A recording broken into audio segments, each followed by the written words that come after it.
work, wala nang time sa family, wala nang time sa service. So, these are forms of bondages. And Jesus Christ came to bring freedom to these four. And the CLP was made into a pattern, into these objectives, because we would like to continue what Jesus Christ started with His mission when He declared it in Luke chapter 4, verses 16 to 21. The question is, nangyayari ba yung mission ni Jesus Christ? Up front, alam natin na hindi. Up front, alam natin na ang dami nang nangyayari. Let me coin the term palagis. Pakiulit nga. Palagis. Lakasan niyo naman. Kasi ganyan pa ako nagsasalita, hindi pa kayo nagsasalita. Baka mapanis ang laway niyo. Yan. Sabihin niyo nga, palagis. That's the 7 deadly sins. Palagis. P stands for pride. A for avarice. L for lust. A for anger. G for gluttony. E for envy. And S is for sloth. Okay? So, masyado ng rampant yung 7 deadly sins. Yung pride, sobrang daming taong mayabang. Remember, that's the first sin. The sin of rebellion, the sin of Satan, the sin of Lucifer. Yung pride. And every time people commit sin, it's because of their pride. It's because they want to become like God. You know?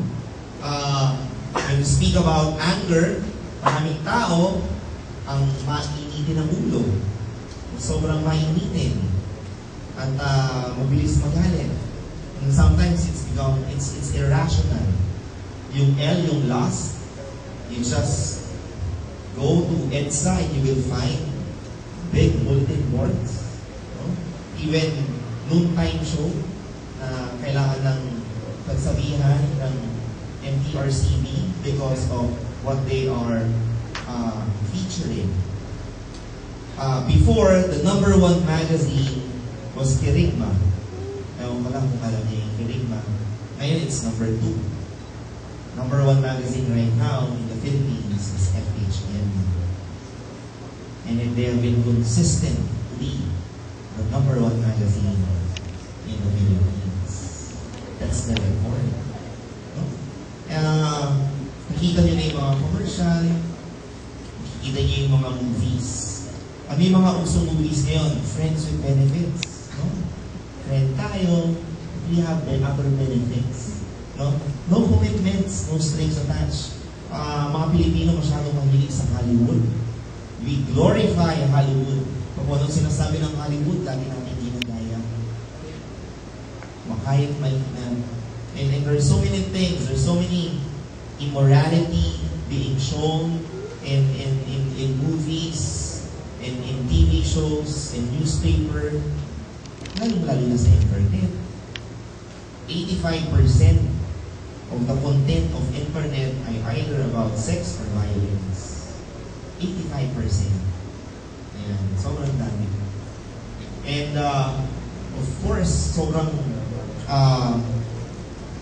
yung greed ng tao, di ba? Sabi nila, everyone's greedy. You just have to moderate it. Ganun na yung mga konsepto ng tao. Okay lang maging greedy. I-moderate mo na lang. Which is wrong. Envy, tapos sloth is yung pagiging tamad. Alam niyo ba yung sloth? Sloth kasi is an animal. It's an animal, you'll find it, para siyang koala bear. No? Kasi ang ginagawa niya, nakakapit lang siya sa puno. Sobrang tamad niya, tinutubuan lang siya ng moss. Okay, wala siyang pakialam. Okay, tulog lang siya ng tulog. Ganun siya katamad. Kaya tinawag na sloth yung kasalanan. Sobrang katamaran. Okay? And we will find this very, very prominent now in our society. Bakit ba nangyayari yun? Well, sabi nila, two things. One is economic reason, naghihirap na yung mga tao. So gumagawa na sila ng paraan. You will find both parents are working. Nung panahon ko, father ko lang yung nag-work. At kaya namin sustentuhan. But this time around, kailangan dalawang mag-asawa na kailangan mag-work. Kahit ang laki na ng sweldo ng dalawang mag-asawa, laging kulang. At hindi lang yun. Nabubulangan na rin yung oras sa pamilya. Wala na masyadong bonding time, wala na masyadong family quality time. So, napo-forgo na. Marami na mga broken families. Okay? I'm not sure if any one of you will be coming from a broken family. Of course, good start na yun. Ako one time, napahiya ako sa isang estudyante. Sabi ko, sinulat niya yung pangalan niya. Sabi ko, write your complete name at wala kang middle initial. So, tumingin lang siya sa akin ng blanco. And then I realized, wala pa siyang middle name. Okay? This is our already realities in life. Ano pa ba? Madami. Meron namang kumpleto ang marami na rin nasa OFW. Tama ba? So, ibig sabihin, incomplete yung family. Meron naman kumpleto pamilya, pero absenteeism. Dahil sa work, laging walang panahon. So, these are the things that are happening right now. Yung sexual promiscuity na na-mention natin. Nangyayari to because of mahirap ang buhay. We have to deaden the pain. Ito lang kasi ang buhay ngayon. But that's not a reason. Economics is not a reason. Others are saying it's sociological in nature. Bakit? Sabihin nila, kasi marami gumagawa eh. Then it's okay. If others are doing it, then it's okay. If you can meet them, then join them. Yun yung mga filosofiya na nila. Okay? One time nakinig ako ng isang midnight show, mga talk show, panggabi. Tapos, mga artista, they are declaring na, okay lang live-in. Okay lang kahit walang kasal-kasal. Para matest namin yung compatibility namin. They're openly and freely gay, declaring this to a lot of people. There are many people who are idolizing them. And a lot of people are saying, okay na siya. Okay na yung live-in. And people will say, mga artista pala, they're doing it, so it's okay. Can be them, just join them. Idol mo sila, pwede kong gawin. There are a lot of people who are trying to glorify now the wrongs. Alam mo ang problema namin sa school right now, kung merong kontrabida at bida sa pelikula o sa teleserye, at pag tinanong mo yung mga bata, sinong gusto mong maging, pipiliin nila yung kontrabida. Totoo. Yun yung pipiliin nila. Bakit? Kasi yung kontrabida, normally mas maganda physically. Tama? Yung kontrabida, sila yung mayaman. Sila yung nang-aapi. Sabihin nila, mas gusto ko nang nang-aapi ako kasi inaapi ako. Nagkakaroon talagang kinakabahan na kami sa values ng mga bata na yun. Why? This is the effect of the society. Ito din yung mga tinutulong nila. But then again, even the olden times, ganoon na rin siguro yung mga problema. I believe na hindi yung outside force ang problema. It's what's in the inside. I believe that the root cause of the problem right now is that medyo mahina na yung Christianity na meron tayo ngayon. Before naman, hindi ganun. Before, okay ang mga Kristiyano. Kahit ipakain mo yung sarili, they will stand there to their faith. Willing silang ibigay ang lahat para sa pananampalataya nila. Sobrang lakas nila that they were able to recruit so many people until it came to a point na yung emperor mismo ay nag-declare that Christianity is the true religion. Sobrang powerful ng mga Christians. Dumating tayo sa time na nag-crusade pa tayo, punta pa tayo sa ibang bansa para mag-evangelize ng tao. And now that we are in all over the world, ang nangyari, nag-lax na. Nag-lax na yung Christian faith. Okay na, lalong-lalo na sa Pilipinas. We cannot really appreciate what we have because kahit saan may simbahan. Unlike, let's say, if you're in the Middle East, you will spend around 2,000 pesos para lang makapunta sa simbahan so that you'll be able to practice your faith. And dito kasi sobrang lax ng mga tao na kalimutan na medyo humihina na yung brand ng Christianity natin dito. And for that reason, the CLP and Jesus Christ would like to offer 5 things. So the CLP would like to offer you 5 things that could help us strengthen the Christianity that we have. In the course of the CLP, every session, it will hit 1 or 2 goals here. Number 1, the reason why we don't have that same Christianity as other people had during the olden times is because a lot of people are not ready to give up their sins. Okay? Yun yung number 1. Ayaw pa nilang bitawan yung kasalanan. Hindi pa nila ma-let go. Maraming taong ganyan. Kaya mga tao, they keep on doing it because personally they decided gusto ko pa rin. They personally decided they still want to become prisoners. They still want to become captives. They still want to become bondages. It was their choice. Okay? And in the CLP, we'll try to let you see the bigger picture, a clearer perspective. And still, it's still your decision. It's still between you and your God when you make this decision. That you'll be able to get ready to give up these sins. Lalo na yung mga favorite sins. I remember a saint, si Saint Augustine. No? Si Saint Augustine, to tell you honestly, when he was young, ano po siya, playboy po siya, tsaka maninino. Kasi mayaman yung pamilya nila, kasi sobrang yaman. That's why he can have the luxury of having the vice of drinking and having women. Tapos nung nagkaroon siya ng conversion, sabi niya, Lord, I want to follow you, but not yet. It's one of his famous lines. I want to follow you, but not yet. Hindi niya pa kasi kaya bitawan yung mga bisyo niya. Until such a time na nagkaroon muli siya ng another conversion, no? Tapos talagang he was able to let go. Another form of not being able to let go is living a split-level Christianity. Okay? Ano ibig sabihin nun? Dual role. Marami akong kilala niyan. And it happens. Ako, nangyari sa akin even when I was in YFC. Pag nasa Youth for Christ ako, I was already giving talk, I was already going on mission. No? Sobrang pait ko pag nasa gathering kami. No?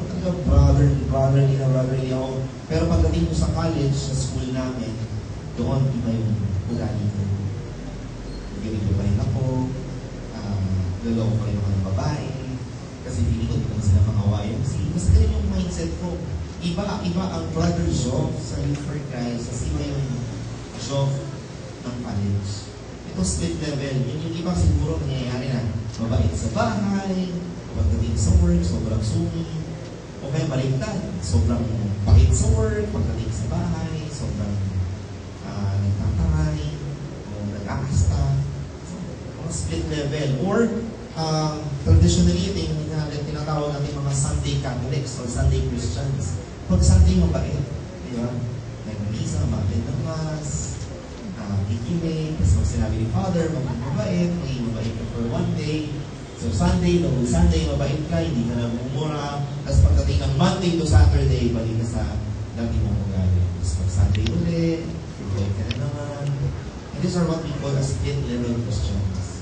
So we need to do something about giving up on these things. When we learn how to give up these things, then it strengthens your faith. It strengthens your Christianity. Klaro ba? Yung number 1. Number 2 is, the conversion is not yet full. Ibig sabihin, it's a process. It's a process. Parami ng parami. We're not saying na after CLP, sobrang okay ka na. No. It will be a process. Kung ikaw ay isang PED bottle na walang laman, pag nag-CLP ka, madadaglagan ka ng ganyan. Atin ka ng gathering, dadagdagan. Atin ka ng conference, dadagdag.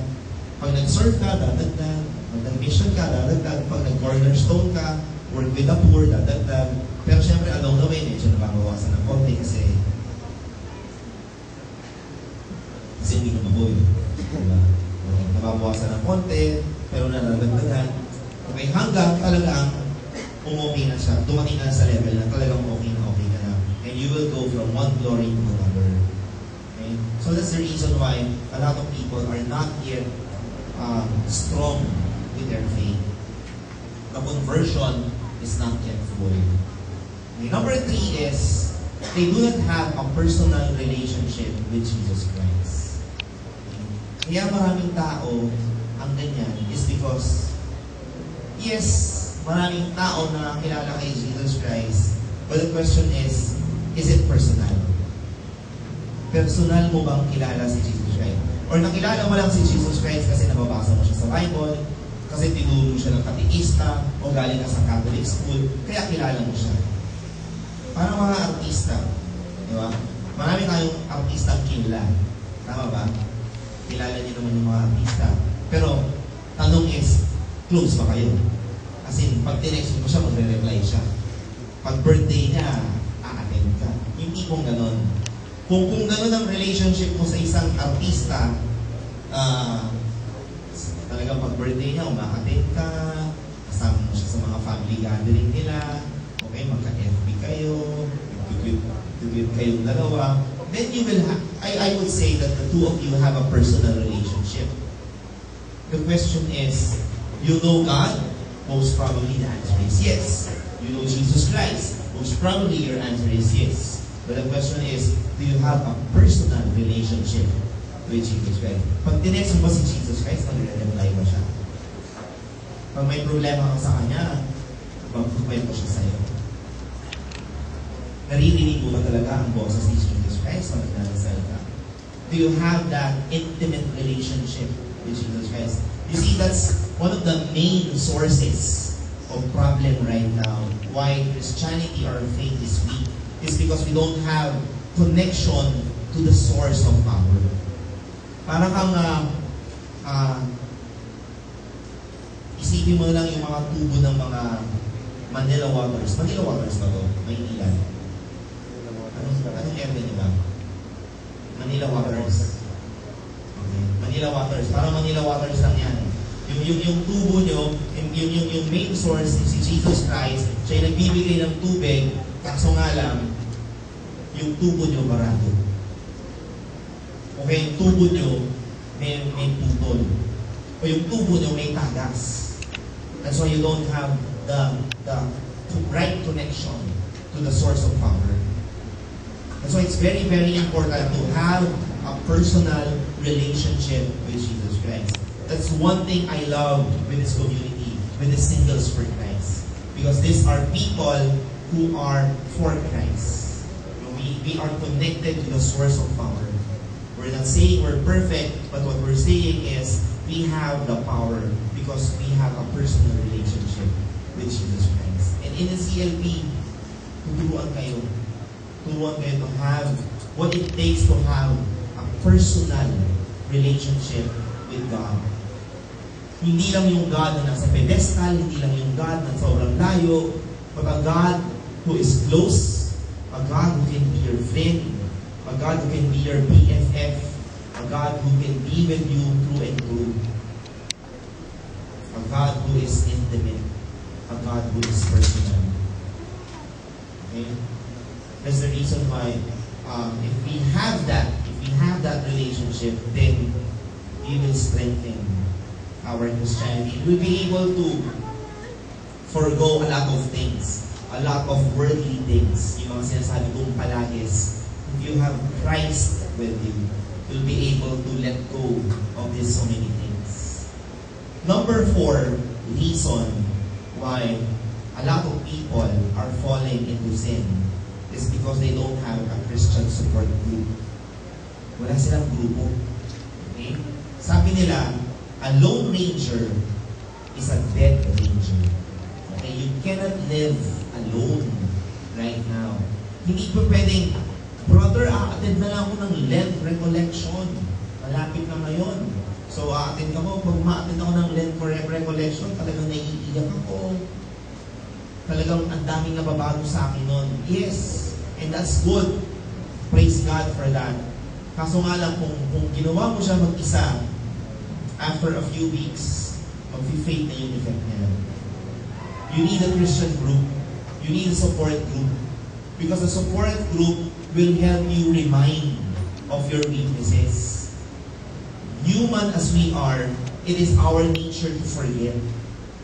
We are forgetful. Nakakalimutan natin na mahal tayo ng Diyos. Nakakalimutan natin na laging handang magpatawad ng Diyos. Nakakalimutan natin na ang Diyos ay handang tumulong.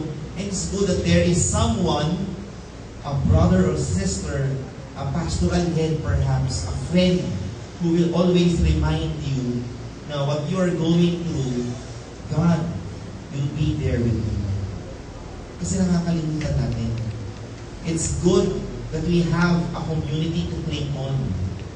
Para pag may problema tayo, hindi natin sasarilinin.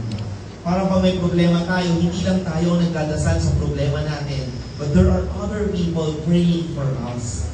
And that makes it a stronger prayer. So we need a Christian support group. Mahirap ang mag-isa.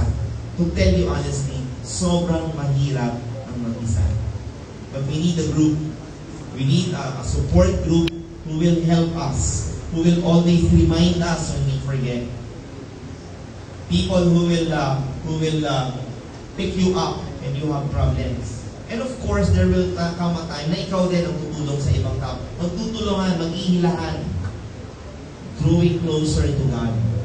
We need a group like that.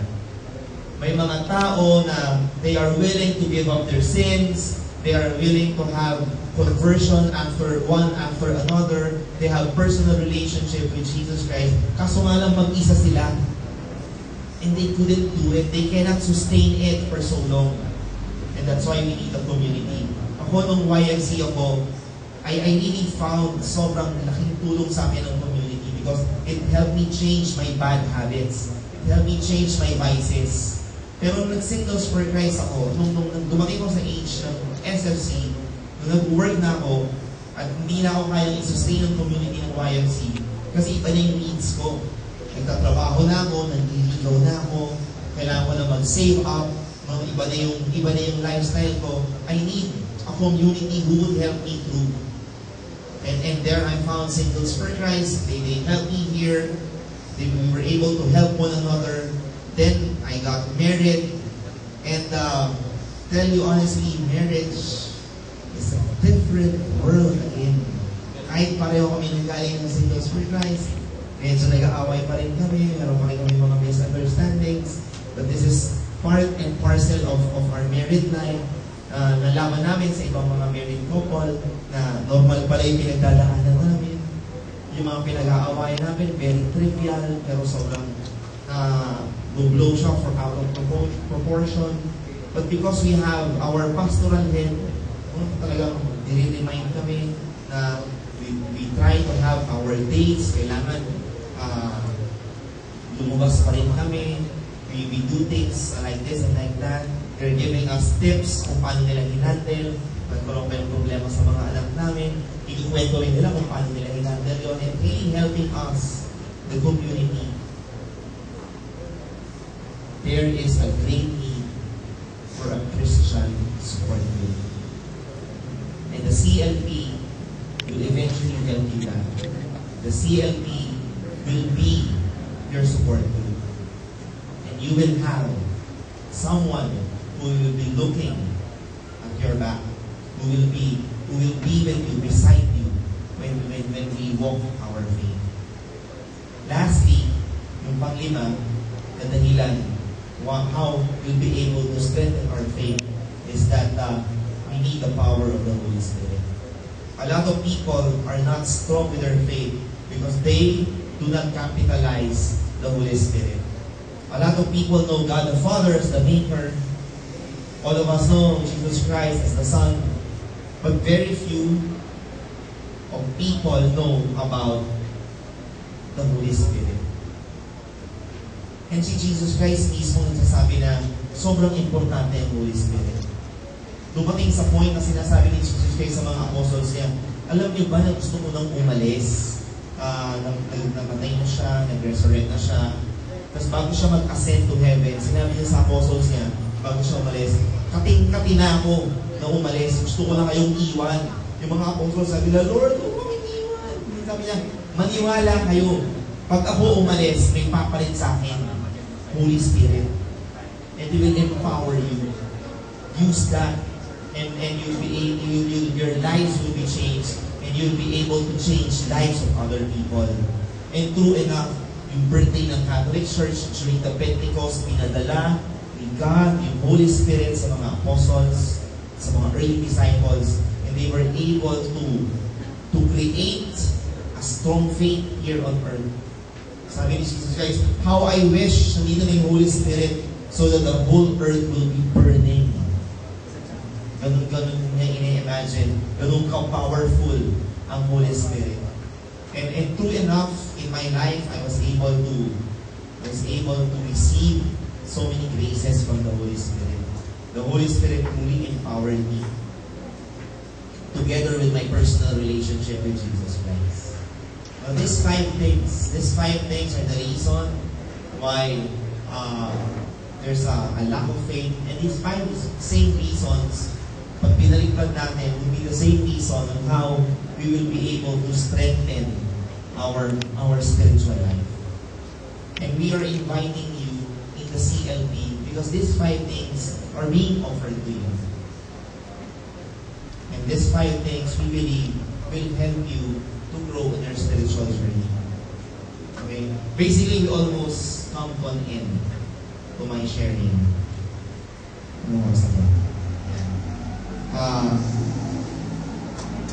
One last thing na lang, just before I leave, is that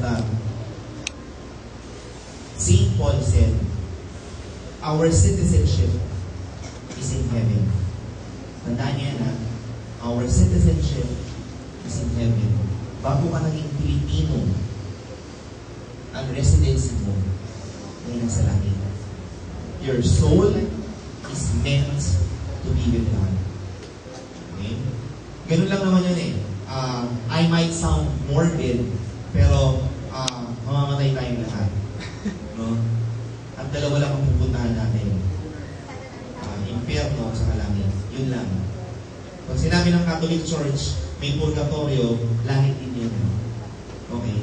Pinurga ka lang, nilinis ka lang, pero didiretso ka langit. Dalawa lang ang pupuntahan natin. Impyerno o langit. No? And